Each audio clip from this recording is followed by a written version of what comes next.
I was in a serious relationship for 11 years, and the relationship came to an end. Even though the agreement to end the relationship was mutual, it wasn't an easy thing to go through. I was very angry, sad, and completely disappointed in life.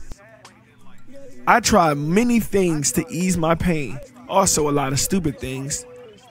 I started going to the gym as one of the positive ones, and I liked it a lot. I was training more and more. When the first muscles started to appear, I trained even harder. There was only one big problem. I still saw myself as a fat guy, since I was a fat guy for most of my life. So it was time for me to self-sabotage my success. I started to exaggerate a lot.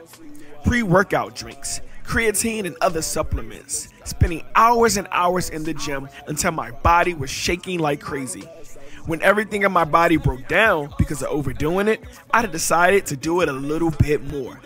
In reality, it was nothing but self-sabotage, and a day came when I hurt myself. By having no strong foundation, doing exercises wrong, and exaggerating with workouts over all common sense, failure was inevitable.